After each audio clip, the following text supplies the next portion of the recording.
நெல்லை மணிமுத்தீஸ்வரர் உச்சிஷ்ட கணபதி திருக்கோயிலில் மாசி தேய்பிறை அஷ்டமியை முன்னிட்டு ஸ்வர்ண ஆகர்ஷண பைரவருக்கு சிறப்பு பூஜைகள் நடைபெற்றது. இதில் திரளான பக்தர்கள் பங்கேற்று சுவாமி தரிசனம் செய்தனர். நெல்லை மாவட்டம் மணிமுத்தீஸ்வரர் தாமிரபரணி நதிக்கரையில் அமைந்துள்ள ஆசியாவிலேயே 5 நிலை ராஜகோபுரம், விநாயகருக்கு தனி மூலஸ்தானம் உள்ளிட்டவைகளுடன் விளங்கும் பிரசித்தி பெற்ற உச்சிஷ்ட கணபதி திருக்கோயிலில் ஸ்வர்ண ஆகர்ஷண பைரவருக்கு தனிச்சன்னதி அமைந்துள்ளது. இந்த கோவிலில் தேய்பிறை அஷ்டமி அன்று பைரவருக்கு நடைபெறும் சிறப்பு வழிபாடு மிகவும் பிரசித்தி பெற்றதாகும்.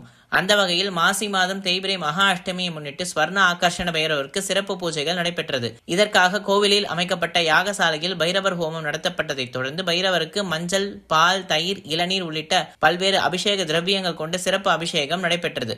பின்னர் சிறப்பு அலங்காரம் செய்யப்பட்டு மகா தீபாராதனையும் நடந்தது. இதில் திரளான பக்தர்கள் பங்கேற்று சுவாமி தரிசனம் செய்தனர்.